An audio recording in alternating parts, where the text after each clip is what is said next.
Chapter 49, Sinister Sisters.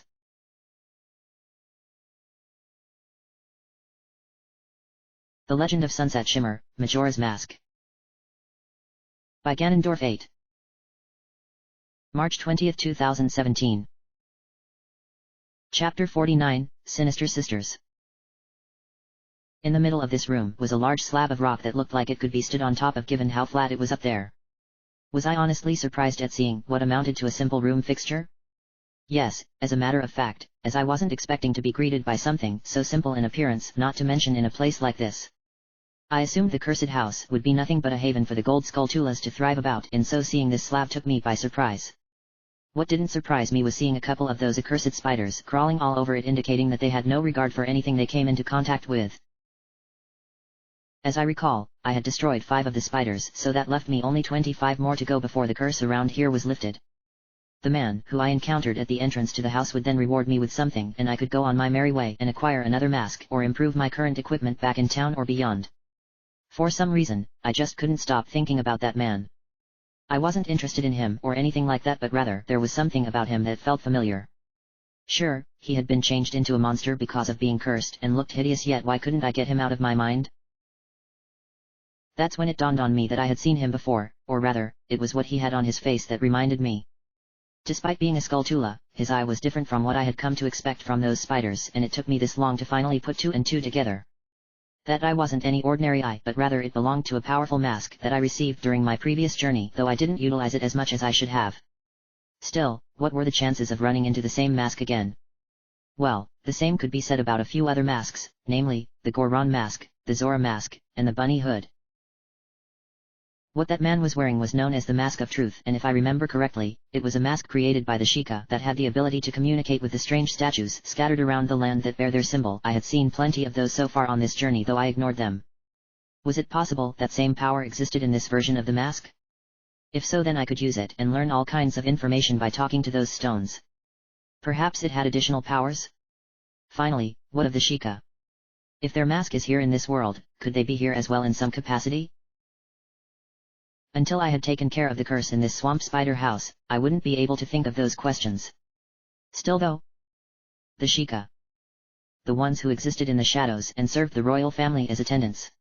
According to the Hyrule Historia, the book Rainbow let me borrow, they instilled themselves with a special poison designed to give them abilities that were beyond the realm of most mortals. For them to protect those they served, such a sacrifice had to be made, though in exchange they were granted great power and could live longer than most other creatures. How was it that I remembered such information? Granted, I consider myself to be quite intelligent, and anything that particularly took my fancy would be retained in my memory for future use, though perhaps some things were best left forgotten since their overall use in life was limited. In any case, I needed to focus on destroying the remaining gold skulltulas, yet perhaps I should inform Princess Twilight of some of this stuff whenever we have a free moment. Sure, this wasn't the kind of knowledge she could use on a practical surface, but it would expand her horizons, something she was very proud of. To my left were several crates stacked next to one another in a corner, and upon walking up to them, I could hear the sounds of a gold skulltula coming from inside one of them, and that meant smashing each one. Since I had no idea which crate housed the spider, I had to smash each of them until it was exposed. I wasn't looking forward to the idea, as it meant my head getting bruised even more than it already was, but there was no other choice. I rolled into the one nearest to me on the head, producing a couple of rupees upon smashing it. My head was already feeling the pain, but it wasn't what I wanted, so I tried the one on the other end, and sure enough, a gold skulltula leapt out when the crate was destroyed. I intended on destroying it, though I felt woozy due to my head getting hit too many times for my liking. Fortunately, the spider had no desire to run away, yet I dropped to my knees before clutching my head. "Sunset? What's wrong?" Twilight asked. "My head hurts," I answered. "I guess rolling into those crates doesn't do wonders for your head." I nodded. "I know that I could simply punch them using my Goron body, but that would be a waste of the transformation, and you know how I feel about switching forms just to handle a small thing that could easily be done as myself."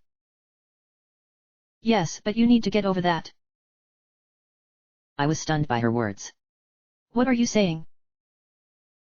"You need to accept the fact that you have to change forms for small things, because that is what's required of you to get past certain things," Twilight answered.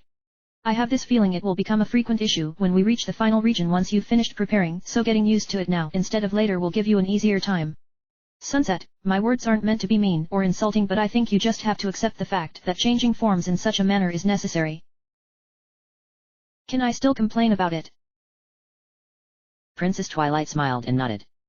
Whoever said you couldn't? I smiled back.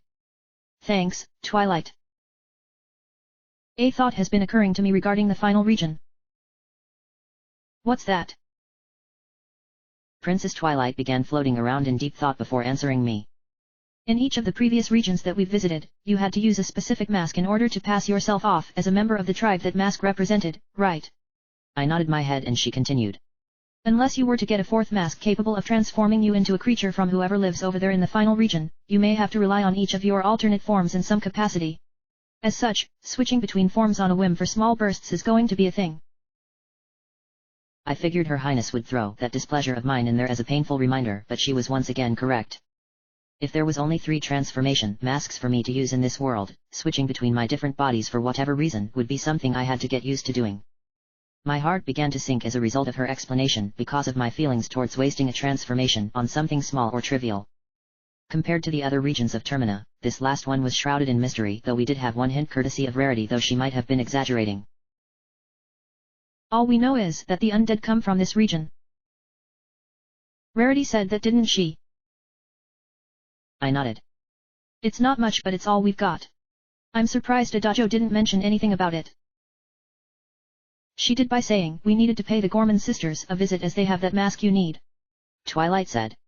Maybe they might know something about this final region, though if their reputation is what we suspect it is, given how we were attacked by them when we assisted Applejack with her delivery, getting that information could prove difficult, leaving us with little in the way of alternative options.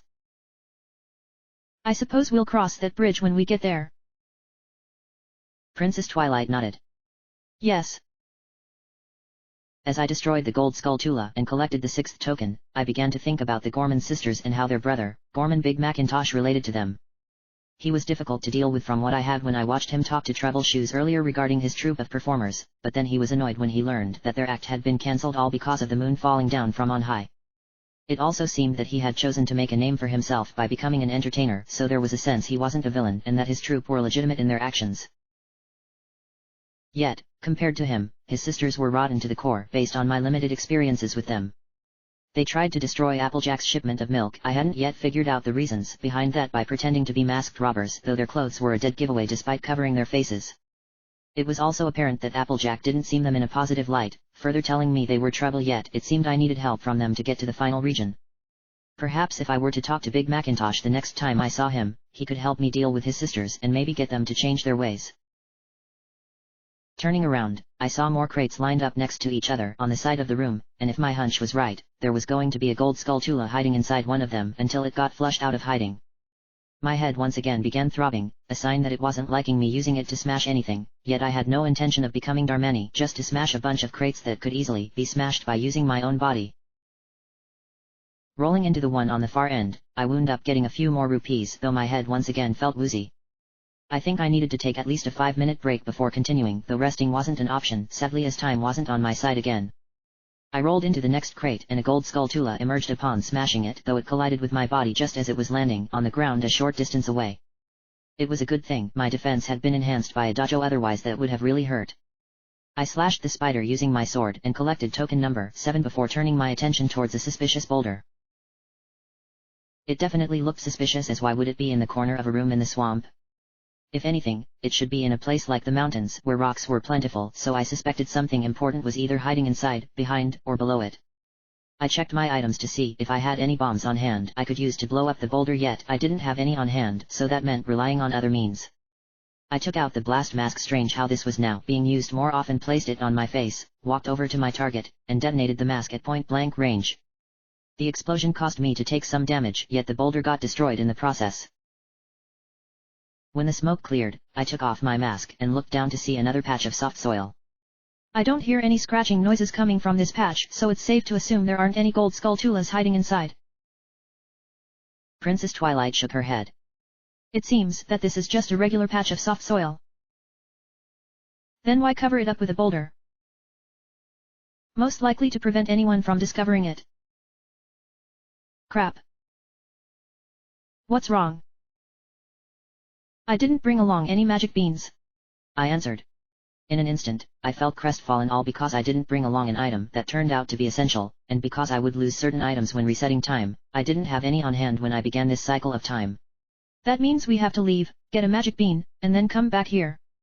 Dropping to my hands and knees, I began pounding the ground out of sheer anger. I hate it when I have to backtrack. How unfortunate. You must think of me as an idiot for not bringing one. Not at all, Twilight said. It was a simple case of not knowing that something so simple was needed to reach another location in this cursed house. I'd say we can get one of those beans and be back here in a matter of minutes if we use the Song of Soaring to warp to a place that sells them. That would be Snips, who lives beneath the Deku Palace. Princess Twilight looked grim before perking back up. That isn't very far from here, and we have direct access via that secondary entrance on the outer walls. I am sure that cursed man back at the entrance wouldn't mind if we were to leave for just a few minutes. Her Highness noticed I was still pounding the ground, so she quickly grabbed my head and slapped my face to bring me to my senses. It's not the end of the world, Sunset. This was just an unfortunate circumstance we didn't realize until now. Look, just leave this place, get one of those magic beans, maybe 2 or 3, then come back here. Picking myself up from the ground, not before pounding it incredibly hard, I left the room and began making my way back to the entrance. The man was wondering why I was leaving without destroying all of the gold skulltulas, and I told him that something had gone wrong inside one of the rooms, resulting in me needing to leave for about 5 minutes. While he certainly didn't appreciate me leaving all of a sudden, he understood it was a necessary course of action. Deep down, I wanted to kick myself repeatedly over having made such an embarrassing blunder, yet I knew that would do nothing to alleviate the problem.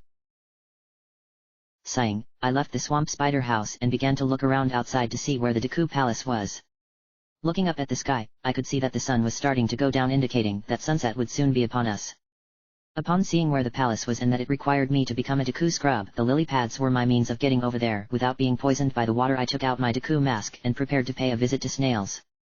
I still couldn't believe how stupid I was for forgetting to pick up something as simple as a magic bean, all because I didn't realize it was needed to progress. Sometime in the past. You know, I never did get your name, Starlight said. Then again, I personally don't care, since you're just here to take me where I need to go. By the way, you had better not be attempting something funny and make off with my mask, otherwise your life could be over in a matter of moments. My name is Sakan. What kind of name is that? You're just called Skull Kid, right? Lightning Dust asked. You've made your point. Tell me. What makes you think I would take your precious mask? Starlight's eyes glowed and clenched her hands into fists. You've been trying to touch my mask ever since we started walking, and it's gotten really creepy. I know that innocent expression on your face is nothing but an act to lure people into a false sense of security, so why don't you knock it off and be serious? She raised her finger and a fireball appeared above it, followed by her laughing away. Hee hee. I could rearrange your face and make it better. You wouldn't. I think you should have a new face. Fine. I'm a thief. Really? Starlight exclaimed. Judging from your pathetic get-up, I was certain you were some kind of wandering street performer or peddler. Lightning Dust began to grumble under her breath, but knew that she couldn't do anything to the masked stranger who had demanded her to lead her to a place within the ruined kingdom so that she could play a prank, all because of the power she possessed. If not for her mask, Lightning Dust could easily overpower the child and take the mask as an added bonus, though it would prove immensely difficult. All she could do was accept the insults and hope that she didn't have to deal with this Skull Kid for much longer. From Starlight's perspective, she had found someone else she could make miserable in her bid at getting back at those who had wronged her. The two travelers along with Spike had taken a more difficult route to the main area of the ruined kingdom by climbing up a cliff face before walking the rest of the way towards what was seen as a village. Granted, Lightning Dust had to do all the climbing as Spike could fly naturally, while Starlight used her magic to float upwards. Most would have reached the village by using the more direct route that involved crossing a bridge and then up some steps until they arrived. Unfortunately, the bridge had been destroyed by Starlight because she was feeling bored along with the steps for the same reason. Much of the village was in complete ruins with no one around to greet them. Each building was decaying from centuries of abandonment, with the exception of one that looked like it had been built a short time ago. This building resembled a music box and came complete with 2 giant horns that extended out from the roof, and gentle but repetitive music blared out from both horns, causing Spike to dance along with it, while Starlight felt like she wanted to throw up. Lightning Dust thought about abandoning her two companions but was quickly spotted by Starlight, whose glowing eyes prevented her from escaping. What is this place? It belongs to some researcher and his daughter. Cool. I want to pay them a visit. And what about your prank? Starlight laughed. I'm not about to pass up on a good opportunity to pull an extra prank on the side. She then rubbed her chin before tilting her head to the side and staring longingly at the music-shaped house before laughing again. A researcher, you say? Maybe I can borrow some of their work or smash it to pieces because I think it would be funny just to see their faces in tears. Going to Snip's location beneath the Deku Palace and back to the Swamp Spider house didn't take as long as I thought it would, yet I still felt like an idiot for having to pay him a visit in the first place. I changed forms so that I could jump across each lily pad as a Deku scrub instead of wading through the poisonous water and slowly taking damage, yet it would have been a quicker trip to the palace had I become a Zora and simply walk over there. I would have taken damage in this manner since once again time was against me. It felt weird being back here again after so long after rescuing Fluttershy from Odelway and preventing the monkey from being punished, yet I knew that inside the palace, within the confines of the throne room, the monkey was imprisoned within that cage and Tree Hugger's advisors were telling her that she needed to exert her authority by doing something she despised while strengthening their own influence over her. While I wanted nothing more than to give those guys a piece of my mind, I knew it would do nothing since my actions would be erased upon resetting time, and it would make me come off as being a bully once again. Going to the right of the palace entrance and using the lily pads to hop my way across to where the secret entrance was, I dropped down a large hole in the ground that led me to where Snips was selling his wares, yet I decided to do some other things besides purchasing some magic beans. I bought 3 of them from him because I wanted to make sure I had more than enough for what I wanted. Along with buying the beans, I also filled 2 of my bottles with water and the remaining 2 with bugs before leaving Snip's shop. In my mind, the blunder could have been avoided and so I was making sure not to repeat the blunder again. Leaving the palace, I began hopping across the lily pads until I reached the entrance to the Swamp Spider house before grabbing my face and pulling off the Deku mask. I didn't want to flip back my hair as my mind was too fixated on getting back to my previous location inside and pretending that nothing happened. The man greeted me as I entered, though he was curious about why it took me a lot longer than I said, yet I simply told him that I had to pick up some other items because of a feeling I had in my heart. I made my way over to the room that had the slab of rock, and when I entered the room, the boulder wasn't there, so at the very least I didn't have to blow it up again. This time, I planted the magic bean, causing a tiny sprout to appear, and seeing it removed the anger that was clouding my heart. While Princess Twilight was probably aware of my inner turmoil over my mistake, she chose not to talk about it and instead allow me to come to a sensible conclusion. I couldn't hide the truth regarding my temper from anyone, myself included, no matter how hard I tried to. I knew it was my biggest weakness because I wanted everything perfect, yet it was something I still needed to work on. I would lose control, yet I couldn't let it consume me or else face the alternative. I took out a bottle of water and sprinkled it on the sprout, causing it to grow in an instant, and upon stepping on it, it rose into the air before traveling along the edge of the room, giving me a pretty good view. I then noticed a gold Skulltula crawling along the wall, but since it was higher up, I would have ignored it entirely had I not used this magic bean. Since I had my hook shot on hand, it was easy for me to destroy the spider and obtain my 8th token. The magic bean then stopped and began going back in the opposite direction, leading me to believe that I only needed the plant for 1 Skulltula. I sighed. Maybe I should have just used my hook shot. I could have avoided all of this stress. Now that you mention it, that would have been the right option. Twilight said. Let us never speak of this again. Agreed. By the way, why are you looking up at the ceiling? Some gold Skulltulas could be hiding inside of beehives hanging down from the ceiling. Twilight answered. You should be able to knock them down using the hook shot, though you can also use arrows, and your Deku forms bubbles, though the latter does have some control issues. Besides, getting those items was a smart idea in case we run into similar problems in other rooms. Granted, we misjudged the situation with that Skulltula, but we can easily learn from our mistakes, right? I slowly nodded my head. I guess so. Let's climb up to the 2nd floor and continue our search. Hopefully, we won't have to do anything like this ever again, I said. There was a ladder propped up against a ledge, so I climbed up it and onto the 2nd, where the familiar scratching sounds echoed through my ears. I turned towards the slab of rock and saw what made the noise. Guess this rock proved useful after all, since a Skulltula is crawling along it. Best to use the hook shot here. I nodded and took it out before aiming. You know, I'm actually curious as to how these things are able to give off that golden color despite how creepy they are. During my previous journey, I encountered them in large numbers though they were white, the standard color for bones. Perhaps they are a unique strain. Maybe. We probably shouldn't worry too much about it since our aim is to destroy them. I suppose so. Using my hook shot, I destroyed the gold skulltula using the chain and then using it again to collect the 9th token.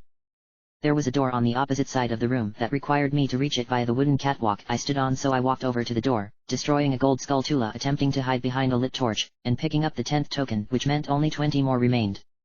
Unlike the other cursed house, this one needed uncommon items in order to find the spiders, an unfortunate truth I had to learn. I couldn't forgive myself for not being better prepared. Opening the door and entering the central room again, I saw a couple of deku flowers on opposite ends of the room and door on the other side. Scratching sounds could then be heard coming from my left, so I walked over to a pillar in the corner that seemed inconspicuous, yet it had a gold skulltula crawling in place. Slashing it twice with my sword and collecting token 11, I needed to think about my next course of action. Since I couldn't see any other way across aside from using the deku flower, I knew that I needed to change forms. Taking out the deku mask and putting it on my face, I began to convulse as always when donning this mask, and a scream later combined with my body shimmering between human and deku completed my transformation. I didn't understand why each mask made me react differently, like each had its own quirk when it came to changing forms. Hopefully this wouldn't become problematic in the final region, where it seems changing between my bodies was going to be the order of the day. If Princess Twilight is correct in her assumption, I knew she was correct, as I never knew her to be wrong about such things. Diving into the deku flower and launching myself into the air, I noticed another flower to my left and a gold skulltula on the wall beyond that. I knew it meant having to switch back to my regular self for just a few moments and complaining about wasting a transformation, but I had no choice, as Her Highness did say I needed to get over such an attitude. Landing on the flower and making sure not to fall off, I grabbed my face, pulled off the deku mask, and switched over to the hook shot before destroying the gold skulltula. I then fired the chain again, pulled the 12th token over, collecting it, and putting on my mask again. I supposed I could have destroyed the spider with a bubble and then launched myself over to the token via the deku flower, but the method I used worked despite wasting a transformation. Actually, it was more like wasting a change back, so I couldn't really complain. My eyes then noticed another patch of soft soil situated on the wall on the other side of the room, so jumping into the deku flower and launching over to the other side, I landed and walked over to the soil. The scratching sounds coming from it made it obvious that a spider was nestled inside, and it seemed leaving proved useful as I had what was needed. Luckily, I could use bottles in any form, making it easier for me. I took out one of the bottles that had a bug in it, uncorked it, and shook out the insect, where it immediately climbed up the wall and dug its way into the soil.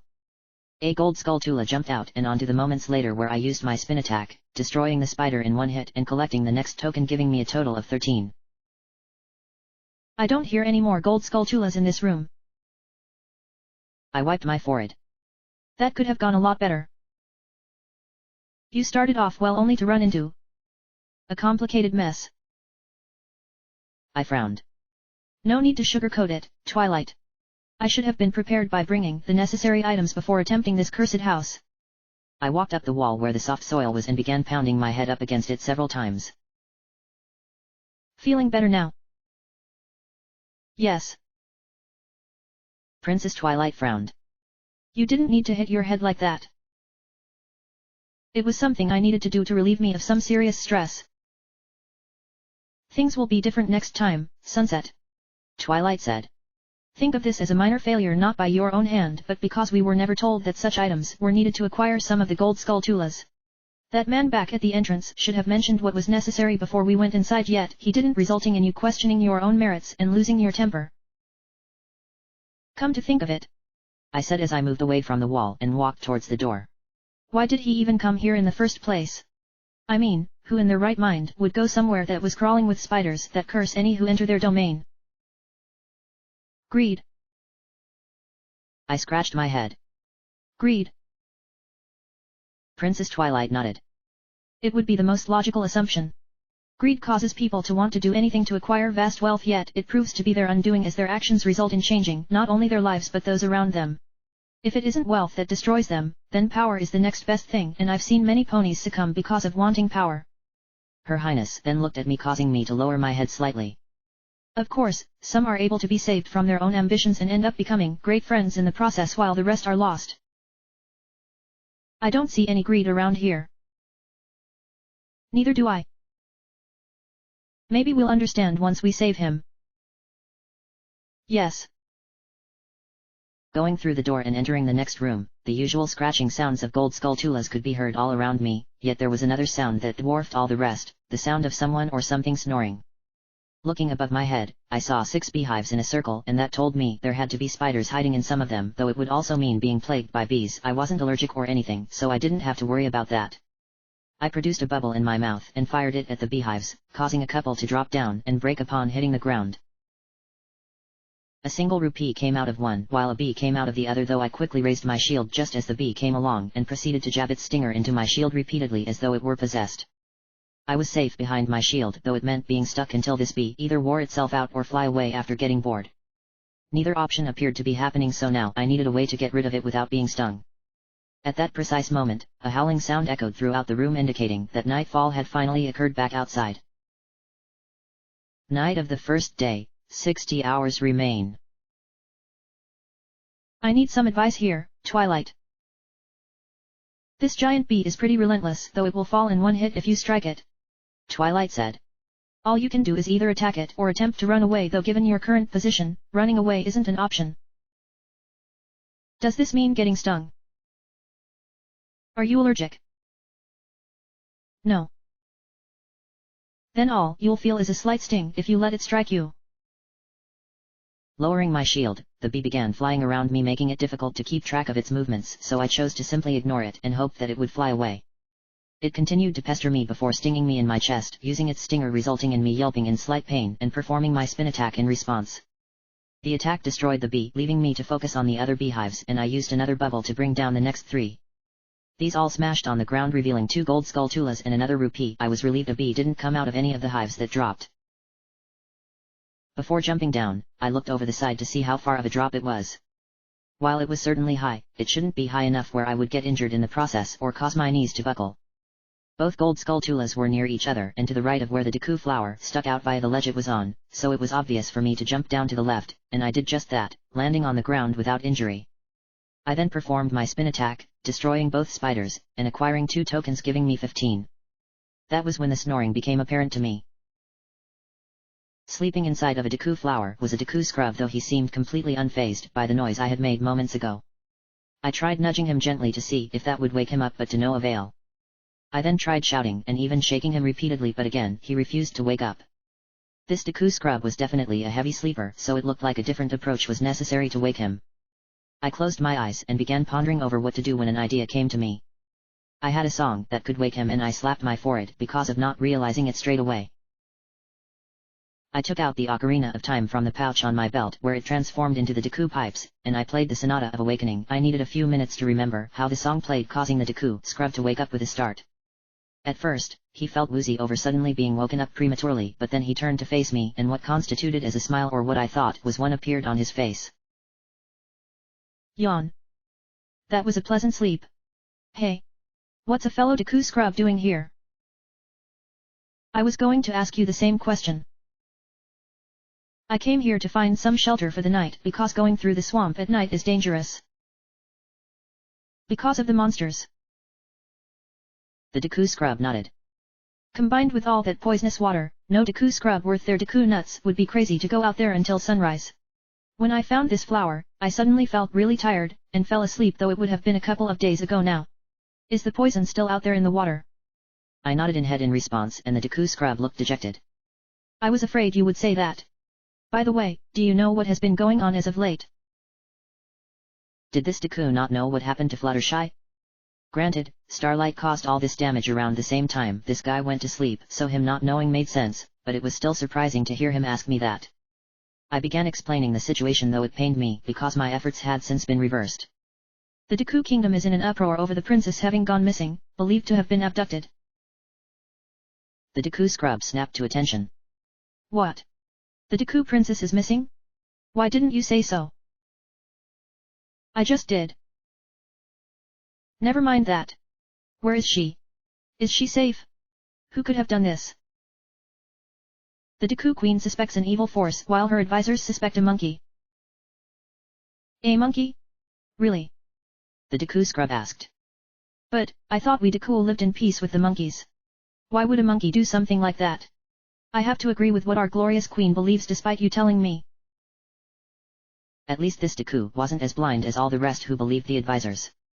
I sensed that he wanted to leave, so I pushed the conversation in that direction. I know you don't like the idea of going outside at night, but our Deku queen could do with some emotional support right now. I was at the Deku Palace recently. They are allowing any Deku to go inside, so my word is true about her state of mind. No one can enter the palace unless it were an urgent occasion. I nodded. Then you should go there right now. Normally, I wouldn't because of the monsters at night, but the queen needs support. Plus, that monkey needs a friend. You said that the advisors want the queen to punish the monkey. The Deku scrub asked. If she is in a sad state of mind and her advisors are suggesting that the monkey be made an example of, I fear she will carry out such an action. Our queen is very gentle unlike her late husband, the Deku king, who withered long ago, yet ruled with an iron fist and with a temperament that could be described as scary, but she has been known to lose her emotions and act in a manner similar to her late husband. If that monkey is going to be punished, I don't believe I can support him or else I would be punished for defying the queen. I was silent for a few moments before responding.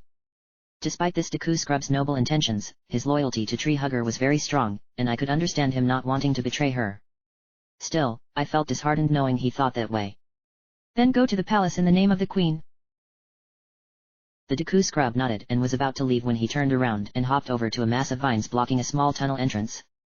I must thank you, fellow Deku, for telling me of such important matters. At the end of this tunnel is a golden spider that I trapped when I first came in here. I don't know why so many of them are around here, but it seems we Deku are unaffected by some kind of curse they are spreading. Any non-Deku might not want to be here until those things have all been destroyed. Anyway, let me remove these vines before I take my leave for the palace.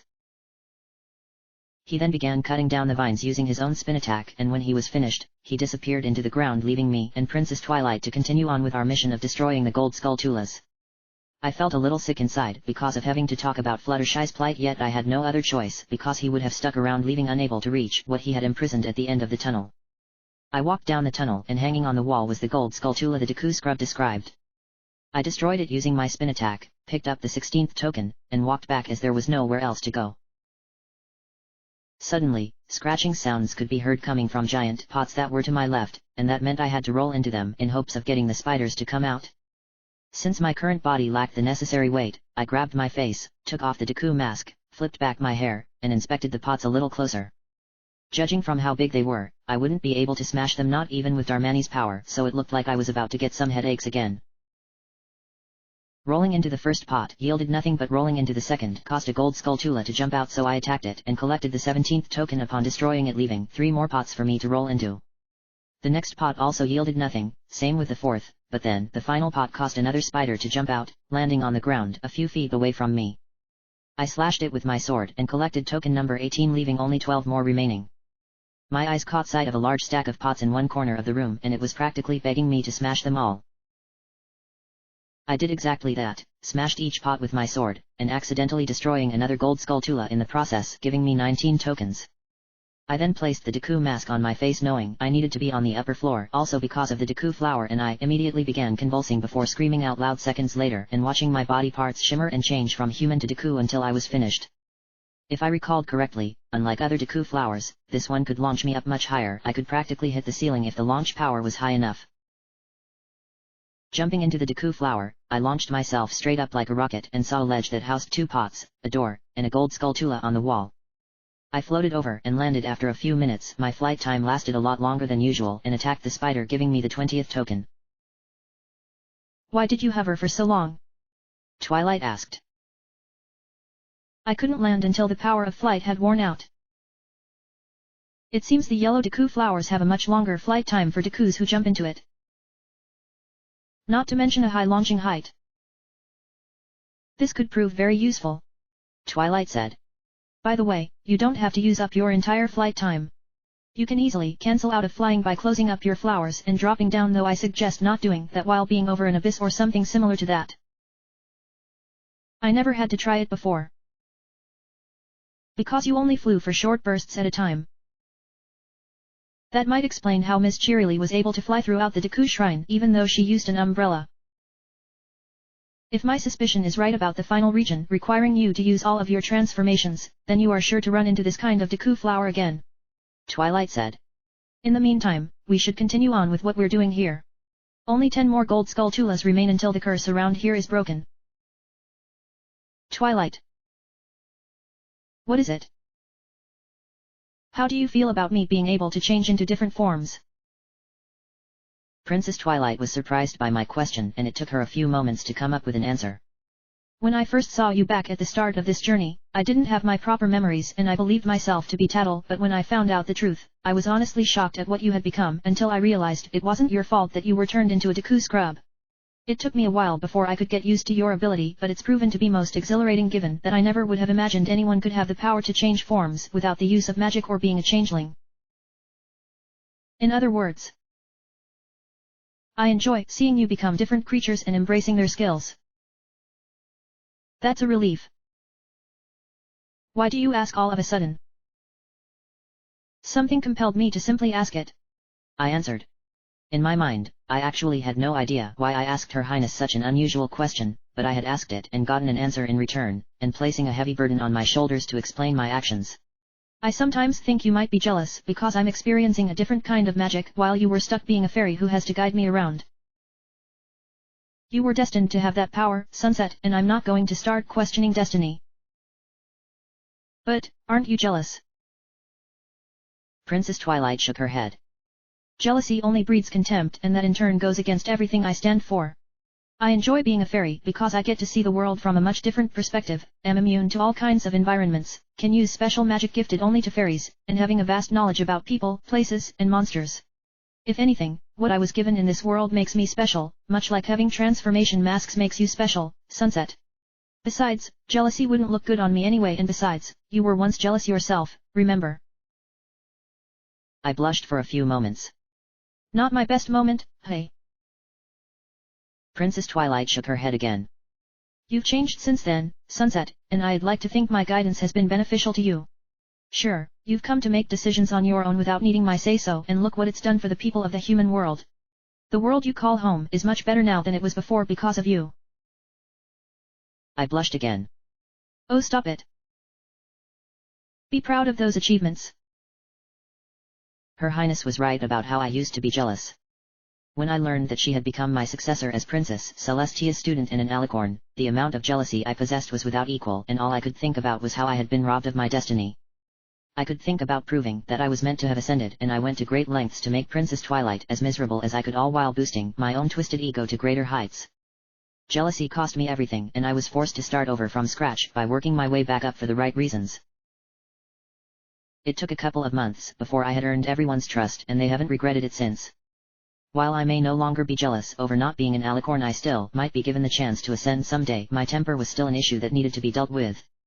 So long as anything got under my skin and continued to be a grievance, my anger would boil, and there was no telling what I was capable of doing. The calming exercise Princess Twilight was taught by Princess Cadance is something I really should use whenever I lose control of my emotions. It would allow me to experience nirvana for a few moments. Opening the door and heading back into the main room again, I looked to my left and saw a crystal switch. I hadn't seen many of those during my journey, but I knew that activating it would change something. I then noticed a gold skulltula hanging on the opposite wall, and a crate on the ledge above it seemed suspicious. I activated the crystal switch, causing a ladder to appear directly on top of the spider, though it merely warped out in front of it. This would be one of those glitches, but before jumping down below, I looked up to see if there was anything suspicious, and sure enough there were a few more beehives. I'm not sure if I have enough magic power. You filled up on magic before coming here, and you've only used those bubbles of yours twice. Oh, so I am good to go then. Princess Twilight nodded. If you still feel cautious about it, why not try listening to the sounds those gold skulltulas make? If your hearing is good, then you should be able to tell which of those beehives could be hiding one, but again watch out for those giant bees. They will attack you the instant they come out of their hives to get revenge, but hopefully there aren't any inside. What about a well-placed bubble shot? Yes, I suppose that would work, but you should still take my advice into consideration. Her Highness felt that I was ignoring her suggestion, and to be honest, I kind of was, as I believed my method would work. The only problem with my idea was that the bubbles I fired from my mouth had a tendency to float about once they began moving, and even if I were to make a perfect shot, there was no guarantee of it working. I chose instead to close my eyes and listen to the sounds coming from the beehives. It took me a few seconds to hear the noise that I've come to know, and it came from the beehive that was the furthest away from me on the ceiling. It was behind the others. Found it, I said as I fired a bubble. You took my advice. My idea was flawed. The erratic movement. I nodded my head. A shame the bubbles do that, otherwise it would truly be a perfect weapon. The bubble smacked the back beehive, causing it to drop to the ground, break upon impact, and the gold skull Tula leaping out and landing on the floor. Looks I guessed correctly on my first attempt. I fired another bubble at the spider that was stuck on the ladder before jumping down to the ground below, using a spin attack to destroy the other one, and collecting 2 more tokens to give me a total of 22. I never would have guessed that this body was so good at attacking monsters. The spin attack is a Deku Scrub's most powerful attack. I would have said the bubble myself. Both are interchangeable, Sunset, as one is physical and the other is magical. Fair enough, I said. Now where should we go next? The ladder that materialized when you activated the crystal switch earlier is begging you to climb it. Twilight answered. It will give us access to the other side of this room and perhaps lead us to a room previously inaccessible. Just as I was about to walk over and climb up the ladder, a scratching sound suddenly sounded out behind me. I turned around and barely noticed the legs of a spider hiding behind a pillar situated in the corner of the room. Rather than use another bubble, I jumped up onto a step, walked over to the gold skull Tula, used a spin attack to destroy it and collected the next token, 23 down and only 7 left before I was done. With that done, I went back to the ladder and climbed up it to the upper ledge and noticed another patch of soft soil, though I wasn't annoyed as I had the right items for it. Another gold skull Tula could be seen above a passageway that ended at a door, but I decided to go with some human ingenuity and conserve magic. Grabbing my face, I took off the Deku mask, and flipped my hair back before switching out for my hook shot.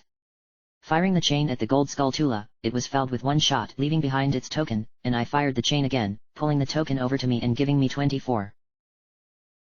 It turned out that the soft soil didn't house any spiders, as I couldn't hear any scratching sounds, so that meant a magic bean was needed instead. I was so relieved in knowing that buying an extra bean from Snips turned out to be a wise investment, otherwise I would be making my way back over to his shop right about now. Taking out the bean from my pocket, planting it in the soft soil, and waiting for a few seconds, the sprout rose up, prompting me to take out the other bottle I filled with water and sprinkling it to make it grow. In hindsight, I could have just used the water from the cursed house instead of getting it from where Snips was. When the sprout grew up into a platform, I stepped on it and it took me over to the passageway that lead up to the door. As I walked towards the door and opened it to enter the next room, my jaw dropped upon seeing quite a magnificent sight. The room consisted of a tree in the middle whose leaves had long since fallen off, with strange shrubbery running around the perimeter of the room, yet the oddest thing was the gossip stone just sitting there staring at me with its powerful gaze. Since I didn't have the mask of truth, I couldn't understand what message it was conveying, but perhaps that would soon change. There are plenty of gold skull Tulas around here. I can see one over there crawling about in the grass. This tree is certainly fascinating considering that it grew in a place like this. I rolled my eyes. That gossip stone is something we'll have to ignore. Princess Twilight was surprised that I knew what it was. Oh? You've seen it before? I nodded. They were plentiful during my previous journey, though I never utilized them all that much. I received a mask back then that could allow those stones to peer into my mind upon wearing it and share whatever secrets they knew, hence their name. Gossip stones practically know everything and no one ever suspects them of eavesdropping. Quite the dangerous power. That's what I was told, which is why I never used it. Have regrets about that? A little. Maybe you'll get another chance to use it again someday. Perhaps sooner than I think, I said. While I strongly believed that man back at the beginning of the cursed house was wearing the mask of truth based on his weird-looking eye, it was something I couldn't just guess and assume it was the truth. No, I needed to destroy every gold skull Tula to break the curse and see for myself if I was right or not. Don't read too much into my words unless you already figured out their meaning. I have a good idea as to what you suspect regarding the man we met. It didn't surprise me to know that Her Highness had suspected the exact same thing. After all, she was incredibly gifted and could figure things out quite easily that would take others a long time before they could come to the same conclusion. While I wasn't as well versed as Princess Twilight given how I abandoned my studies, I did understand certain things better than she did, and I knew she was impressed with what I had come to know. It wasn't meant to serve as a form of bragging, but rather show that despite my current path, I was capable of figuring things in my own manner. Walking forward into the shrubbery, I began slashing about with my sword in hopes of connecting with a gold skulltula, since I did see one crawl into the thicket. At first, my efforts weren't working and I felt dejected, but then my sword suddenly connected with something. It was the spider, resulting in a token appearing. My sword then connected with something else, resulting in a second token that I collected along with the other one, giving me 26. It seemed a second spider had been hiding in the shrubbery, though I didn't realize it until it got destroyed by my sword. I decided to take a closer look at the tree out of a desire to embrace the fact that I once ran among the trees when I was a filly in Equestria. Sure, I wanted to study instead so that I could expand my own abilities, but Princess Celestia insisted on me going outside the castle every now and then and just run about for no reason until it got boring. I initially despised doing it, but it quickly became one of the few things I enjoyed that didn't involve magic or studying. Perhaps if I had expanded my own horizons, things would have turned out better than what they did. The tree itself looked old. It probably had been here for a few decades or maybe longer than that, in that the bark was peeling off in places and it was showing signs of rot, but it was miraculously sturdy due to holding up the ceiling with its branches. Had this cursed house been built around this tree? Or had it been planted here long ago and left to fend for itself against nature and eventually the gold skulltulas who would thrive here? Sadly, I had no answers to either question, as there was very little information about this place other than being cursed.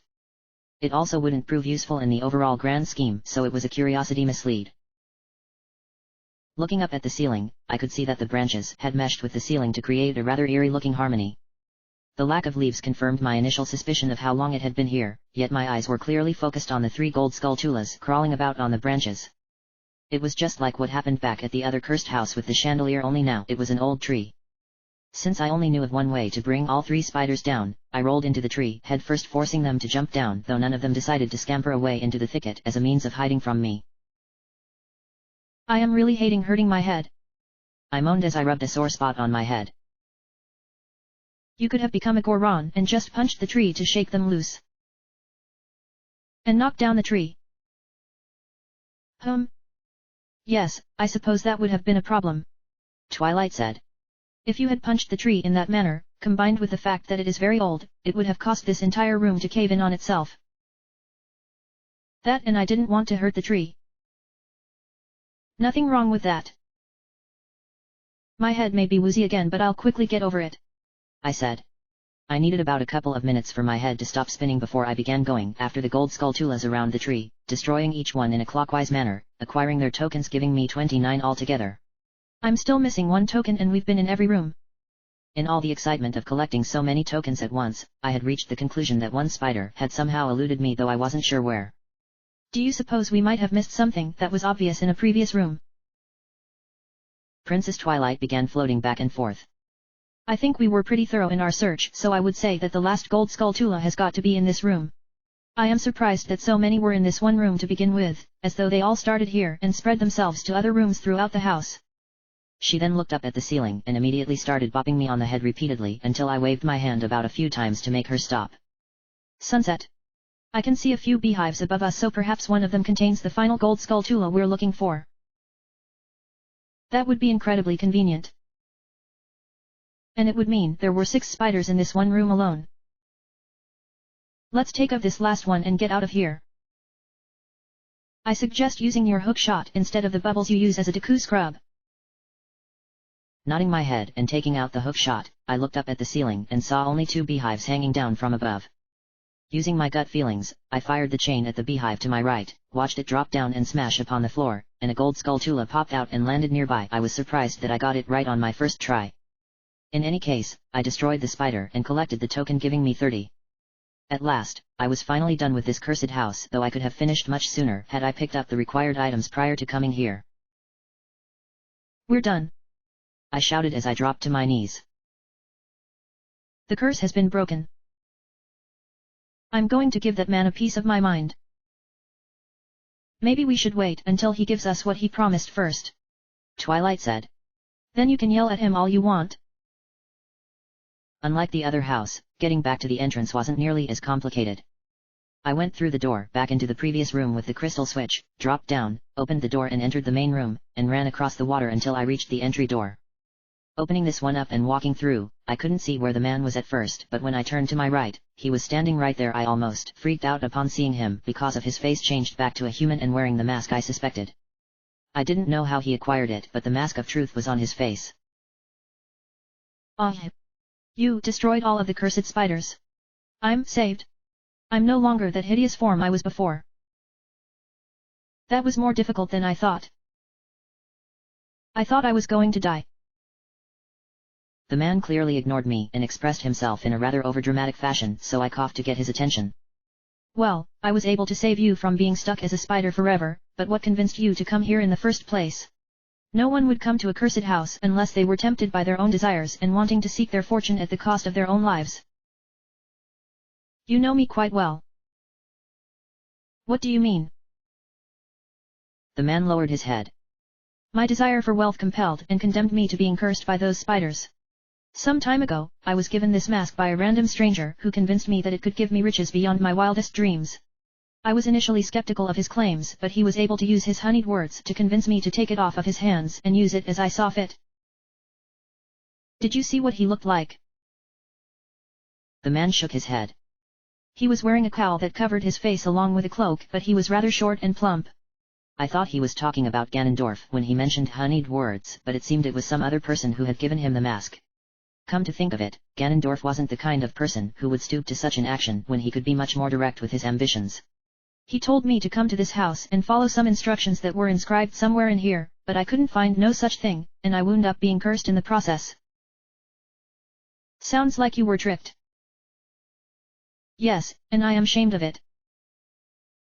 What will you do now? Had I known that this was going to happen to me, I would have refused the stranger and went about my business. The man answered. Since you saved my life and I no longer need this mask, you may take it off my hands. Here. It's yours now. He then took off the mask of truth, revealing his face, and handed it over to it, where I accepted it. It felt strange knowing that it came from complete stranger, but this was one more mask I needed in order to acquire the ultimate mask. That mask was passed down by an ancient tribe known as the Sheikah, but no one knows anything about them. They existed in Termina. The man nodded his head. That's what the legends say anyway. That mask will allow you understand those weird statues scattered around the land along with the thoughts of animals, according to what the stranger said when he gave it to me. I don't know whether it's true or not, but I'm not about to try and figure it out. He looked at the exit, then at me, and then back at the exit again, which made me suspicious of what his motives were.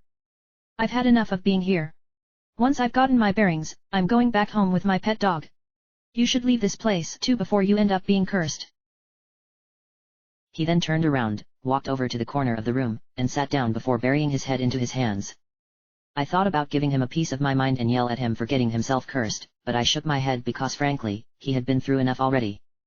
I was about to leave the swamp spider house when I noticed his dog was still running around, and a thought came to mind. Since I now had the mask of truth and he did say it could read the minds of animals, I figured I should try it out right here by picking up his dog to see what it was thinking about. I put the mask of truth on my face, walked over to the dog who stopped upon seeing me, and I lifted him up into my arms. I felt absolutely at peace given what I had just been through, but then a voice coming from the dog began speaking in my mind. Rough. I've had it with this foolish master. What's a racing dog like me doing in a place like this? Oh, how I miss the ranch. Gently putting the dog down on the ground, taking off the mask, and putting it away, I began to think about what the dog was talking about. He said he was a racing dog from the ranch, though it seemed his current owner didn't seem him as such, but then I didn't recall seeing a racing track for dogs during either of my visits to Romani Ranch. Perhaps there was a location over there I never visited, and perhaps I should consider it sometime, since the dog longed for it. In any case, I no longer needed to linger around the cursed house, so I walked outside where it was still night time. Looking up at the night sky and consulting with Princess Twilight, we both concluded that it had just gone past midnight, and that meant I couldn't prevent the robbery back in town from taking place. I now had to wait until the next cycle before I could stop Lightning Dust and have Iron Will sell that weird mask of his instead of the stolen bomb bag. I then considered going to the milk bar and help Miss Pommel with the sound check, since I had all 3 transformation masks, yet Her Highness said everyone had likely gone to bed by now, so we had to wait until tomorrow night before we could help her out. I could try and get a bigger quiver or bomb bag, but that would involve rupees, so that idea was out for the time being, since I didn't have any and farming for them back in the field would be a little redundant. I could withdraw rupees from the bank, yet I need them in there for that 5,000 rupee reward. I pounded my head a few times to come up with something for me to do next and continued pounding until an idea popped into my mind, and it was the dog who gave it to me, all because he mentioned the ranch. I could finally pay a visit to those sisters related to Gorman. Considering it was the middle of the night, the two sisters were probably asleep as they weren't chasing down Applejack's wagon. Apple Bloom was probably being abducted by those aliens at this point, so I had to pay them a visit when it was daylight. You should be careful with the Gorman sisters, Sunset, Twilight said. I won't let them rob me blind. That's not what I meant. Oh. You can't accuse them of attacking Applejack's wagon since that event hasn't happened yet, nor will it since we didn't help Apple Bloom, Twilight answered. If you go and call them out on it, they could see you as being trouble and we'll never get the mask they have that can allow us to reach the final region. You must pretend that you don't know about their sinister mannerisms and instead treat them like you would anyone else. I wonder why they act the way they do. The only way to know would be to go and ask them. I thought about Princess Twilight's words for a few seconds before responding. Maybe that isn't such a good idea after all. They could take it the wrong way and think of me as being trouble. Which is just what you said. I slapped my forehead over my stupidity while Her Highness giggled, prompting me to do the exact same thing. Okay, so maybe asking them that question would be a big mistake, but perhaps asking about their relationship with Big Macintosh is in order. Yes, that should be a good question, though whether or not they answer it will be up to them. Taking out the ocarina of time from the pouch on my belt, I first played the Song of Soaring and concentrated on wanting to be taken to Milk Road. Wings then protruded from my back, wrapped themselves around me, and I began spinning around before disappearing, then reappearing seconds later at my destination. I next played the Song of Double Time to speed up time by about 6 hours, the remaining time until sunrise, and because I had nothing else to do I also needed to play it a few times just so that I could remember how the notes went until then. Dawn of the second day, 48 hours remain.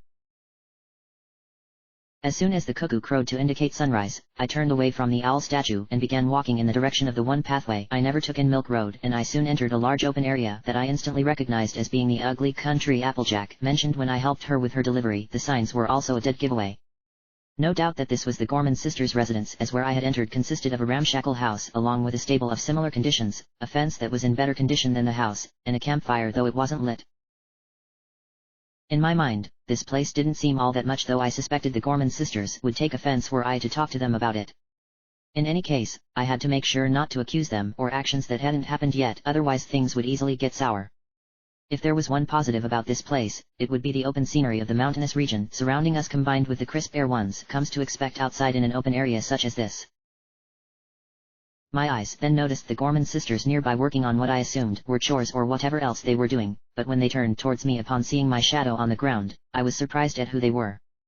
Actually, I was somewhat surprised to be honest, because I had a feeling one of them would portray Gorman's siblings given her attitude. She was two-faced during the friendship games. The other one came completely out of the blue, as she wasn't necessarily negative given she was more interested in listening to her music more than anything else. Princess Twilight was confused. Do you recognize them, Sunset, because I sure don't? I nodded. They are two more members of the Shadow Bolts.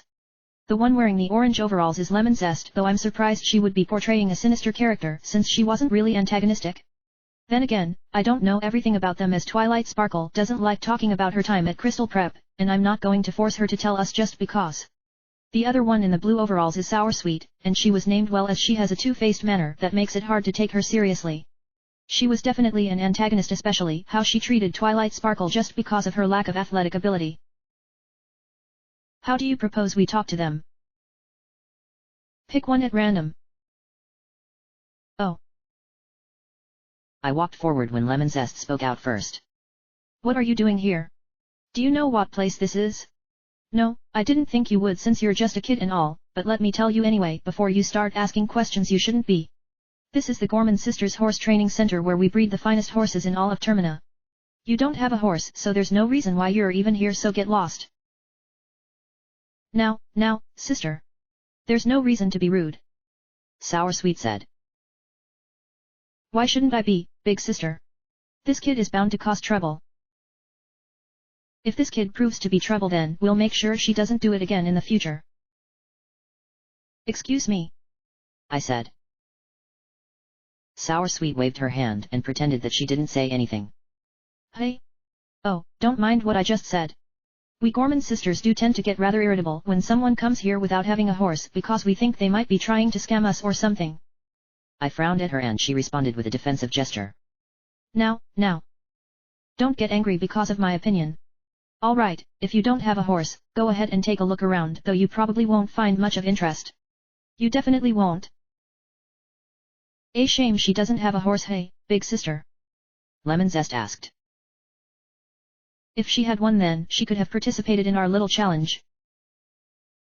Lemon Zest laughed. Like she'll find a horse around here given the circumstances. She turned towards me while pointing her finger at the nearby hill, though she was likely referencing the ranch on the other side. I'll fill you in on a little secret, kid.